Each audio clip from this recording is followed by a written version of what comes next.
Spalding is no longer going to be the official ball of the NBA. Is it Wilson now? This year it's going to be Wilson. Ah, dude, get this out of here. What's up, GQ? I'm Simu Liu, and these are my essentials.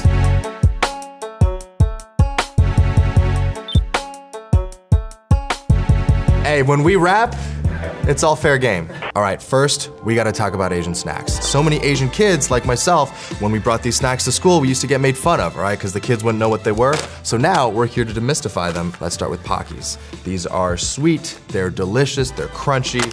Yeah, just the way I remembered them. Representation matters. And it's about more than just, actors on a screen. It's about snacks, it's about food, it's about culture in every possible way. Japanese rice crackers, they're like wonderfully sweet, savory kind of rice cakes, shredded squid. Absolutely delicious. Don't give me that look. I know you're giving me that look right now from across the screen. White rabbit candy, otherwise known as da by Tool.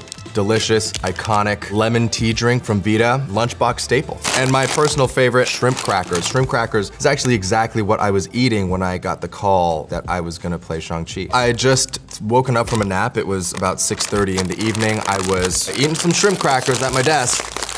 Then I get a call from an unknown number in Burbank, California, and my heart immediately skips a beat because I know that Disney head office is in Burbank. I had a feeling that this was gonna be the call, and so I picked up the phone. Kevin Feige's voice on the other end telling me that I was gonna be Shang-Chi, and basically realized that my life would be changed forever.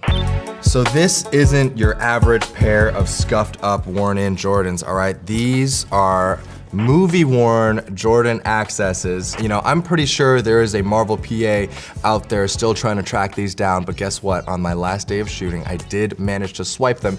You could tell with these have been artistically scuffed. This is not even real dirt, but I believe that these were the shoes that were worn for the iconic bus scene. I split-kicked 2 bad guys with these shoes, so pretty sweet mems. They're definitely gonna go in a case, displayed somewhere, until somebody I live with tells me that I can't keep these around anymore. The shrimp crackers. So very important to travel with a solid pair of sunglasses. These are a pair of Hugo Bosses. It's always a struggle for me. I have a very wide face, and so most sunglasses I try on are just a bit too skinny. These, I feel like, frame my face kind of nice. My favorite part is that they actually snap off, and all of a sudden, you've got a very distinguished, scholarly look. But then, deal with it.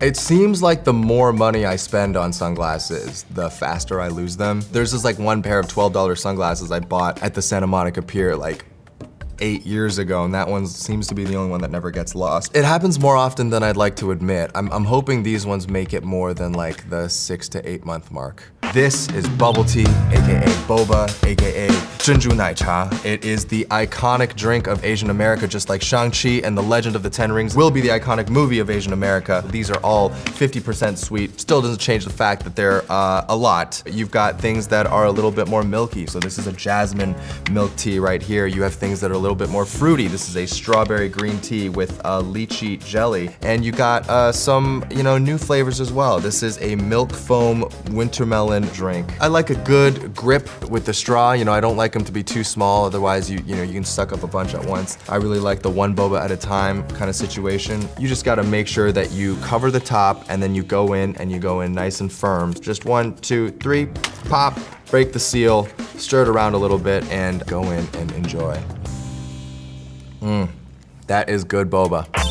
I never was a watch collector growing up. My dad was never into watches. I mean, we literally grew up so poor and came from absolutely nothing, so I never really knew too much about watches, so I really just went on the look and the feel of it. One of my favorite watches to wear are IWCs. This is a Portugueser, 14 karat gold. This is a Top Gun edition pilot's watch, the black band. This is a 3777 pilot's watch. Such an iconic look with the metal strap. I have a couple of pieces in mind that I'd love to get my hands on, but I'm also trying not to get ahead of myself too much. I really just want to see how this movie does and hopefully, get to do more. And when I get room to breathe, I'll kind of take a look at the collection and see what pieces it needs.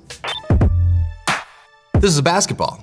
Obviously. I've always been a massive basketball fan, fancy myself a player. Shout out to all of my friends back home who I hoop with. So I mean, I played basketball all throughout high school, was never really any good, averaged maybe a solid 6 or 7 points a game, had big NBA dreams, and unfortunately at the age of 32, I feel like they're dashed. One of the main things, probably the critical factor, is I never ended up growing past like 5'11 and a half, but I was like one of the bigger kids when I was 15 or 16, so I played small forward, so I was this like tiny small forward. But that being said, the NBA All-Star celebrity game still very much in the cards. I was actually flatmates with Ronnie Chang. I mean, he lived in the same hotel as me. He was like right underneath, and we would play basketball. We play one-on-one like hours and hours a day, every day. And look, I'm just gonna be real, all right? I would spot him like 5 points to a game to 7, and I would still beat him like 90% of the time. Yeah, Ronnie Chang.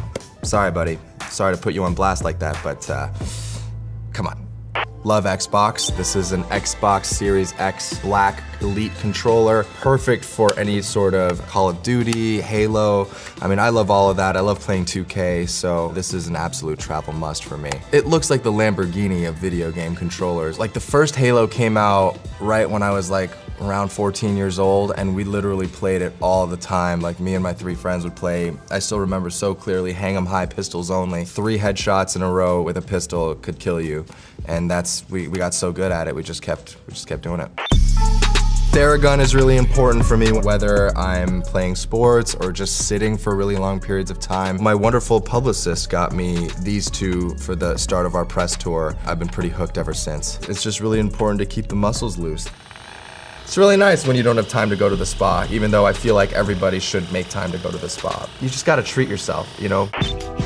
I'm usually either, you know, in the midst of writing something or editing something or reading a bunch of scripts, and the one thing that I have with me right now that I've been editing for the better part of the last year is my manuscript. So I wrote a book called We Were Dreamers, and we're just going through some final edits on it right now. So the pages have markings all over them and all of that, but I carry it with me wherever I go. I read it kind of over and over and over again, and I just kind of jot down any new thoughts that I have. So We Were Dreamers is gonna be this beautiful story, and it tells the journey of my family from China all the way to Canada and now to Hollywood, graduating with a degree in finance and accounting, losing my job, ultimately making the decision to get started in acting, and then finally taking us all the way through to that fateful call. I'm really excited to share it with the world, so it comes out May of 2022. I wonder who would play me. I wish I knew any actors that looked like me. It's just none come to mind. Well, maybe like a Brad Pitt or something. You gotta travel with a comfy hoodie, and this is my comfy hoodie. It was gifted to me by my stylist, Jean Yang, who is wonderful. She's an amazing, badass woman. She got me my very first Fear of God hoodie, number 7. Shout out to Jean, I love you. You're the best. Fleeced interior, all right? Soft to the touch. The hoodie is also an homage to Colin Kaepernick. That's the, you know, the number 7 and the colors. What he stands for is just really just, you know, speaking out for racial equality. I think it's something that, you know, I also consider myself a big advocate of. He advocates, I think, for his community. I advocate for mine, and we also, you know, together advocate for allyship and solidarity between groups as well. So shout out to you, Colin. All right, thank you everybody so much for hanging out with me and checking out my essentials. I will see you guys next time.